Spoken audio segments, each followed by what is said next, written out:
Okay, so there are better jobs than even being in federal politics, I think. Yes, it's post-politics in the Canadian government where you get the great jobs and make the big money. Yeah, I think you're right. Just this morning, reading in several newspapers, and I see you've got it up there, there's been a bunch of shifting of positions and some new announcements under the Carney regime. So we should give credit where credit is due. Brian Lilley of the Toronto Sun had it first. That all the rumors are basically Mélanie Joly will be leaving politics to become Canada's ambassador to Paris, France. Yeah. Pretty good job. Oh, I'd say it is. Absolutely. I mean, it's probably the cushiest job politically, diplomatically, a Canadian can have. Maybe I'm wrong. So now Chrystia Freeland takes it to the next level. She's still the MP for Rosedale in downtown Toronto. She's already been appointed the special envoy for the reconstruction of Ukraine. And then she's been named the new CEO of the Rhodes Trust that hands out the Rhodes Scholars to academics around the world every year. The one thing I've always said about Chrystia Freeland is she's a multitasker. The best part is she's staying on as an MP till at least July 1st of 2026. So she's still getting her MP pay. That's what I was going to ask you. It sounds like 3 paychecks going her way. Yes. Wow. So this is the thing. And Brian Lilley, thank you for giving us a topic to talk about today, because it led us down the rabbit hole of, okay, politics is pretty cool, but is it even about that? Are you just putting your 4 or 8 years in, or, maybe No. Oh, no, Mike. No. That is the appetizer to the main course. It seems like it might be, right? It is the job post-politics. That is the entree. So really, it just puts our politicians in a position to be networking for future endeavors. And everybody points at Mark Carney. You're Brookfield, and you're making all of these deals for yourself. Kid stuff. It's nothing. Where do you hear this? Okay, so let's go through some of the jobs, okay? And then you stop me if you think I've made any mistakes. I have to credit lack of show prep on this one. If I've got any details wrong, please forgive me. It looks like an ambassador, which this to me, Jim, is like, this is one of the jobs you can have out there. And it's on the books. We all know it's paid and stuff like this. As we go through the list of some of the post-political jobs, they're a little less, it's a little murkier. Well, and think of some of the countries. You're the ambassador to France, maybe to Costa Rica, maybe they're ambassador. I'm the ambassador to Australia. Ooh, that's pretty cool. Beautiful country, great weather. Yeah. Good relations with Canadians and Australians, not a physically tasking job. Well, let's look at the job. It pays about $180 to $250 a year. And I believe that it's closer to $250 cash in the bank. Oh, yeah. But that's just the start. Okay. Then you get a government pension that continues on. If you're already getting it, your pension continues. No effect on that. You get an international housing allowance. And this, for the most part, dwarfs what you get paid a year by and large, because to stay at the most prestigious hotel in Paris, for example, which I think is the posting of our ambassador. Yes. It has got to be in the neighborhood of $10,000 a day. I'm just guessing. I believe, no, it probably is a monthly thing. Probably realistically, the building, 10 to 12 grand Canadian a month. I think it's got to be more than that. Have you rented a hotel in Paris before? Yeah, I have. It's got to be crazy expensive, Jim. And I don't think it's like just a hotel room. So max 25 grand a month.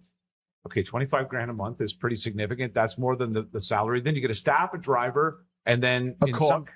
You get a cook. And we'll get to that in a second. You even get security, okay? You get travel perks, diplomatic immunity. Yes. How badly can you behave on $250,000 a year? If she goes to a nightclub, not saying she would, she might, and gets out of hand, it pushes someone, and the gendarmes show up, the French police. Oh, no.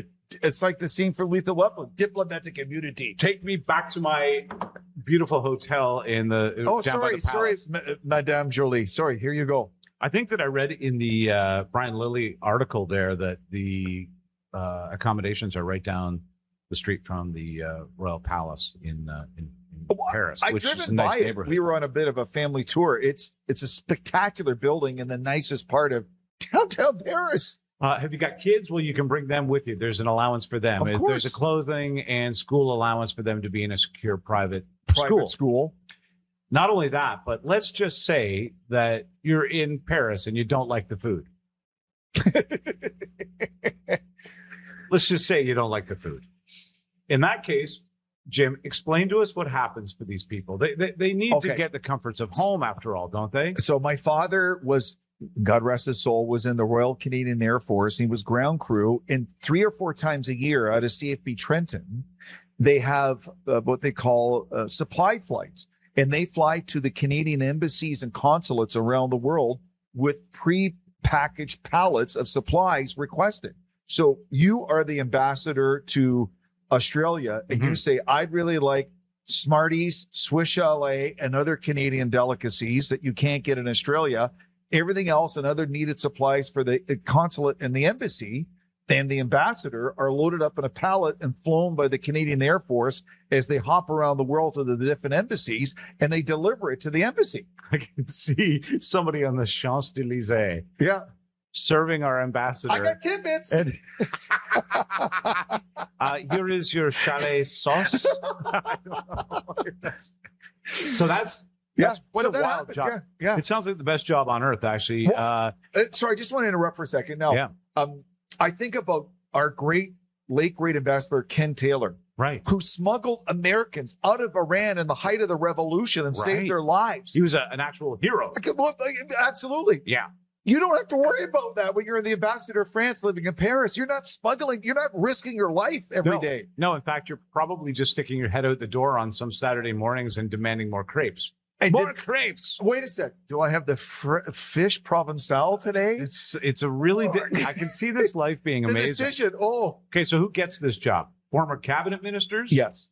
Senior MPs, and really people who were covering the ass of the PM. That's that in all seriousness. So the government, the PMO office, the prime minister, they are thanking someone who went above and beyond to help them stay in power, be in power, and do the work for the government, because sometimes certain cabinet ministers and MPs really do a lot of extra work, and this is their thank you. Here you go. Now you're the ambassador to Costa Rica. Enjoy the next 10 years. Well, the other thing that you get with this travel perk is that you do have to travel to other embassies around the world on behalf of your embassy, wherever you are. It does sound like a really great way to eat and see the world. So I recommend. You're not playing coach. No, I don't believe you are, actually, Jim. I think that they put the ambassadors and high commissioners closer to the front. I will also recommend this as a job. So I'll put this in a pile of jobs, I think. And also, I should point this out, Bob Ray just announced his retirement from one of these key postings. Yes, he just wrapped up. Actually, Bob Ray did a phenomenal job representing the country as Canada's ambassador to the UN. Yeah. He just recently wrapped it up. You could think what you want about Bob Ray, his politics, and that his tenure as our ambassador to the UN was exemplary. He was represented the nation with pride, and it's an unfilled position. So now all eyes are on what member of the Carney government will be given this post as if they decide to leave government. I think I might apply. Yeah. Okay. Mike Wixson, the UN ambassador for Canada. Here's another one. Phrases we'll never hear again. Here's another position that I think is a really lofty one, but also kind of on the books. Once again, as we go deeper here, we're gonna realize a lot of these are really high-paying, cheeky positions. Financially lucrative. Senate appointment. Okay, so this is technically another political appointment, but treated as a retirement job, generally speaking. You right? only have to meet a few times a year. Right, and it's $164,000 a year to do it. You get full federal benefits, federal pension accrual for the time that you're there, paid travel. You get a staff, driver, security, and basically, who gets it? Party fundraisers, former ministers, and high-profile MPs. This is. If you don't get an ambassador job and the PM didn't like you that much, you might end up. That might be a job you could get as a high-profile Canadian. Yeah, I probably see you more likely as a senator and then an ambassador. Okay. Well, you know what, Jim? Let's. I'll put that in a different pile over here. Of maybe likely... Indeed's got a listing, a link or something on LinkedIn. I'll take a look. Yeah. Indeed. Jim, look what I just found on Indeed. There's a set of appointments. Bro, you have to apply. Crown Corporation, a board member or chair is another job. Now, that is next ambassador, that is the sweetheart job. Well, part-time, Yes. often one meeting per year for 55 grand. The chairs make between 100 and 180,000 a year. For one meeting a year. Some roles add a per diem of $850 a day. That's their per diem. Yeah. Well, you have to eat, Jim. What do you want to do? You want to go to lunch? Benefits, travel. Of course, you've got tons of influence in energy, finance, transportation, art, and telecom if you are in one of these positions, because that's really where we are. And who gets this? Okay, hold on to your hat. Are you ready? A Crown Former prime Corporation board, ministers. could be a former prime minister. How about this? Former CBC board members. Yeah, I've heard of that. So you could end up appointed to Via Rail Canada Post CMHC, which I don't even know if I'd want to be involved in that, and the Export Development Corporation of Canada. These are some of the Crown Corps that you could sit on. And by the way, you can sit on several. Now, Mike, I take umbrage with your cynicism toward that job. They have to meet once a year. That is true. My apologies, but they'll get $850, I think, for a couple of days around that to make the pain go away. Now, meanwhile, I have friends in media who sometimes travel on $40 and $50 a day per diem. Nick, what's our per diem? I can't remember. I think it's like 50, 80? 0.0. It's got the big goose egg up there. Sorry about that, Nick. Producer Nick is hungry and he gets no per diem. You know what he could do at Costco with $850? Never mind per diem, Nick. Carpe diem, okay? This is where it starts to get mucky in my mind, and your influence in government starts to really pay off. And this is not so much on the books, although many of these are public companies. Corporate board of directors in the private sector. Once again, often 0 meetings to 1 meeting per year, maybe quarterly, between $75,000 and $250,000 per board. But think about why they do that, Mike. So you're Mike Wixson, a 3-term MP in Mississauga, just for sake of argument. You were a cabinet minister in transportation. So now a logistics shipping company board of directors, a big one, puts you on their board of directors. You're worth your weight in gold because you have influence and ties and insight to how the government and regulation works that could really help the company. And let's be honest, one cabinet minister takes a call from the last cabinet minister. Right. By the way, if I'm a cabinet minister, and you're a former cabinet minister in my position, don't call me. I'm not taking your call. But mind your own business. But so I'm the CEO of the company. I put you on the board because I know that, hey, could you reach out to members of the current sitting government and ask them this question? We would like to know before we go ahead with this. Or we want in on this bid. We want in on this infrastructure plan. Or before we spend our money on this, do we have a chance? It is a point of credibility. You get travel, prestige, access. Many former ministers sit on multiple boards. Oh, yeah. So you could be making $2 or $3 million a year just sitting on boards. Some exceed $500,000 a year from combined roles. Anybody with economic, finance, energy, or foreign affairs files, which doesn't mean you're an expert in those areas, because many MPs are drinking from a fire hose. It's interesting. I had the benefit of speaking with Deb Schultz recently. Brilliant politician. Fantastic. And a leading Canadian politician in my mind. But she described the minister's position as drinking from a fire hose constantly day and night, because industries are massive and the knowledge base of these people is almost marginal by comparison. But in the technology, so she has a background in healthcare, right? The technology in healthcare is changing daily, whether it's AI, computers, energy. Like there isn't a facet in our society now which isn't growing in leaps and bounds all the time, and there's constantly trying to keep up. Yeah, and if you're the energy minister, likely you're not a nuclear physicist. Likely, no, you're a lawyer from a riding. And or you a got business appointed person, this or a business. So now you're brought into this realm and you're given this connectivity that's kind of, above and beyond what corporations normally can get. The other thing that it gives these corporations is it gives their shareholders a sense of security that company is in credibility. Yeah. Let's face it, there's not a mistake that they have a certain people appointed on that board and on the website. So you click on who are their board of directors and you see not just the faces that looks familiar and their CV associated with it. It adds a real sense of, gravitas, they say, to the company. If you look at this one posting right here, right, this board of directors member, and you've been 8 years as an MP. Right. So now you have amassed over, almost $2 million in pay. With a full pension index. A pension, and now you're looking at $500,000 a year combining roles on board. And lots of good quality cottage time, too. Exactly. So your retirement is set. You're not bored. You're making a great chunk of change. You're keeping your influence. So the next step out of politics at the federal level so far is a pretty nice water slide to a warm pool. Lobbyist, government relations consultant, that's another one, can pay even more, $180,000 to $280,000. If you're a big firm rainmaker, you can be making up to $1 million, and it's retainer based. Now, I know media doesn't pay what it used to in this country, but I know Thomas Mulcair used to run the NDP federally, is doing quite good work on CTV. And you'll see ex-politicians who are on election day or when there's a leadership review, and whether they're former cabinet ministers, former MPs, sitting in representing different parties on the different channels. And I like their insight because they have insight to each party. How they go about things is quite different. How they make decisions, their mindset. And instead of just, I'm up here thinking, they're actually giving you the inside information. And that's a good side hustle for them after politics. I would agree as well. Media placement, lobbyist, guest speaker, all of those. Oh, guest speaker.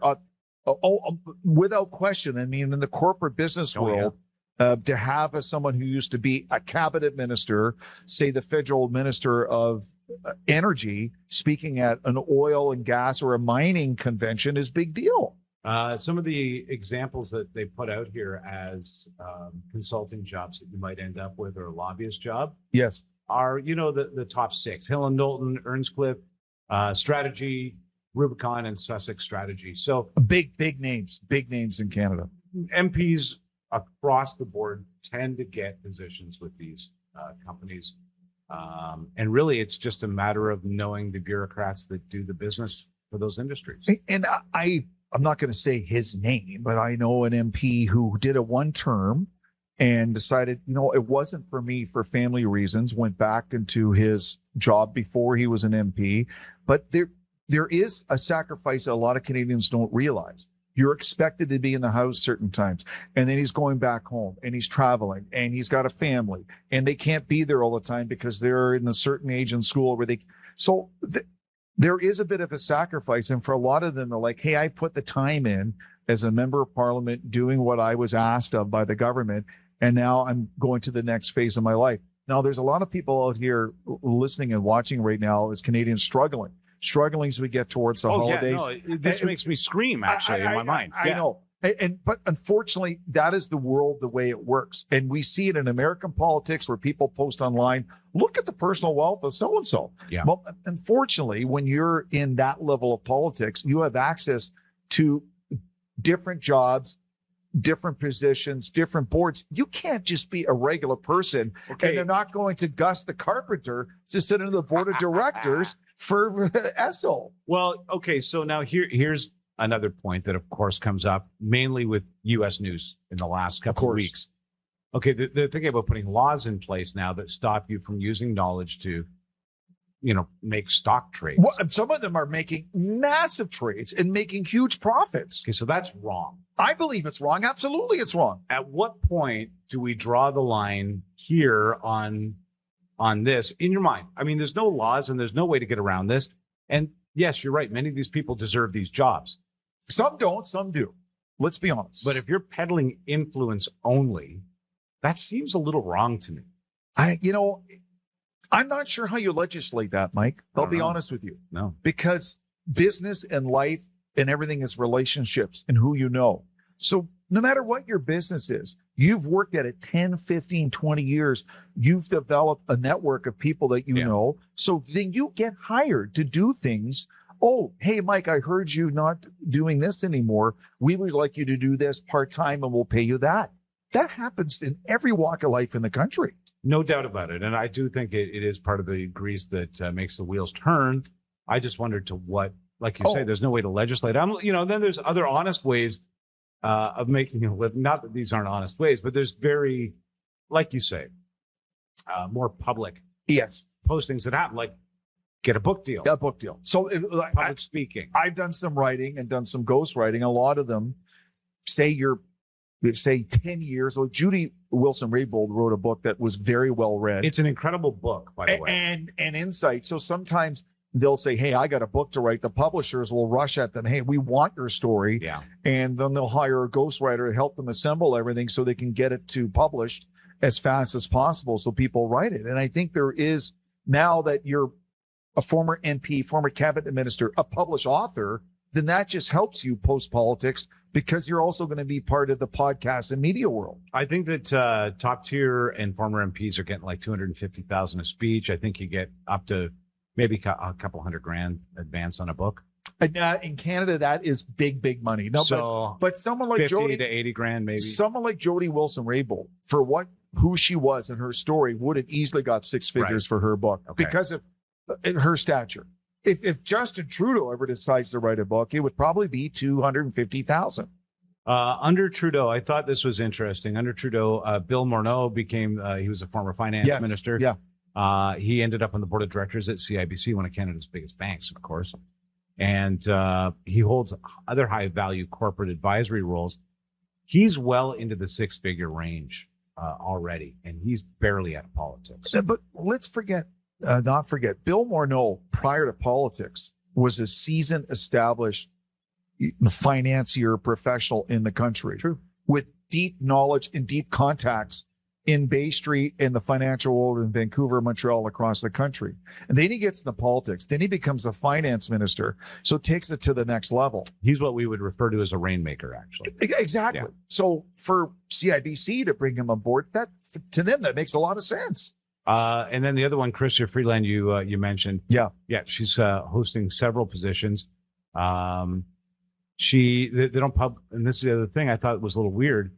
Her exact salary at the moment is unclear because she's in so many positions. So it's significant. I think you don't have to put a number, but significant between her MP salary, her money that she's making as the special envoy to the reconstruction of Ukraine, and with the CEO of the Rhodes Commission to handle Rhodes Scholar. I think each one would be six figures easy. You would imagine, right? Right. Now, those all sound like pretty heavy-hitting jobs, too. Big time. Now, I don't know that I'd want to be the envoy to the rebuilding of Ukraine. Well, it seems like a tough gig. It's not an easy gig, but the fact that this is where I've been quite critical of all the money we have given Ukraine over and over again. But in the current economic climate, with her influence there, if it means that Canadian companies and Canadian engineers and surveyors and Canadian jobs and Canadian corporations can make some money on the reconstruction of Ukraine, maybe we can make some of that money back as a nation, as a government. You would hope that that's built into the deal. You'd hope that's baked into the cake. Whether it's infrastructure, roads, sewer, buildings. Yeah. I mean, after all the time and effort and money the government gave to Zelensky in Ukraine during the war, if peace is actually coming together and she's there, the special envoy for reconstruction, it would be a big disappointment as a Canadian if we don't get a lot of those contracts. I would assume that we will. And of course, we've missed it on other ones where we've put big money into scenarios, but this one has been genuinely documented well enough and refuted well enough that something should come out of it in the way of rebuild contracts. That's not part of our budget. However, no, putting the money out was recouping it through compensation for rebuild, not necessarily there. Now, let me ask you, Jim, of all the cushy jobs, you just have been told by the PM you're not going to be a cabinet minister anymore. Listen, Lang, I don't know what you were doing for Trudeau before, but you guys, I don't know what kind of party you were having out of there. here. But you got to go, and I want to be respectful. So what do you want? You want to be an ambassador? What do you want? What do you need there, Lang? I like the Crown Corporation gig.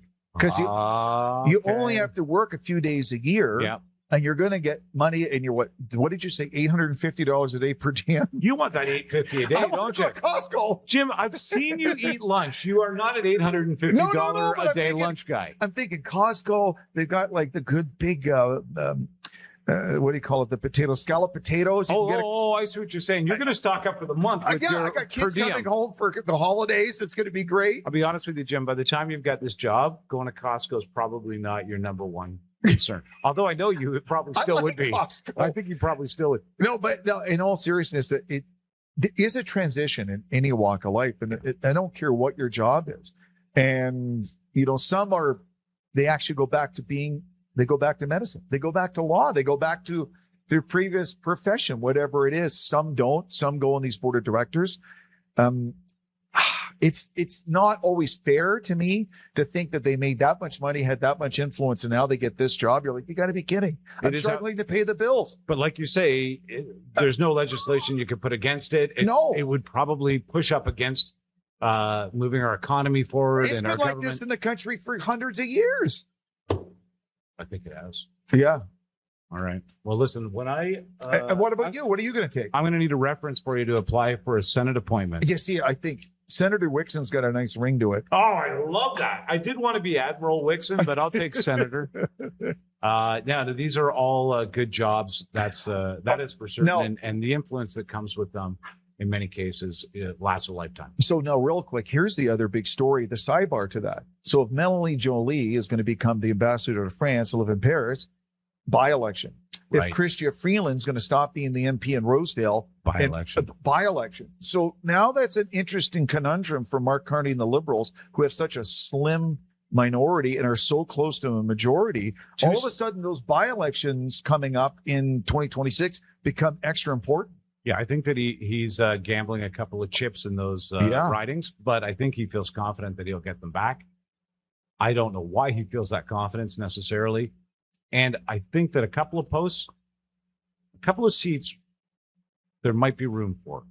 He might be able to carry a full term with even a finer margin because the Conservatives are not pushing back. Well, Mike, it all depends on the leadership review for the Conservatives in the new year. There is no sure thing that Pierre Poilievre is still their leader post-convention. Not at all. And I hear that Jenny Byrne is gone. They've brought in Outhouse to the guy who's really changed the way politics operates in the East Coast. And has had a lot of success. Yeah. And he pulled off a miracle in Newfoundland, what they thought was not possible. No. So he has a pretty stellar track record, is quite respected, and maybe a breath of fresh air. Whether or not that's enough to move the needle is to be decided, but the rumors about Doug Ford's desire to run the federal Conservatives, they've not gone away. He might as well be wearing a bib from Red Lobster that says, I want to be PM. Well, right. But when they have the convention, whomever ends up after all the smoke clears and is still the leader of the Conservatives, that will take a few months. So really, as a country, Carney is in place for a while. The thing's smart, they still need an NDP leader. He has a stronghold based on circumstance right now. Yeah, he does. And the polling showing that, the Conservatives are close, but the gap between Poilievre and Carney is massive. Yeah, the distance between parties shows a more centrist nation, right. I think. But leaders, it's not even close. The leaders are not beloved to Canadians on either side. And so Carney's winning by default. And that means he's going to be prime minister by default for months and months until the other sides get their house in order. So that's a pretty good gig too. Prime Minister by default. Yeah. Is that on the list? Oh no, that's still next. Employed. Okay. Jim, thanks for talking about these jobs, man.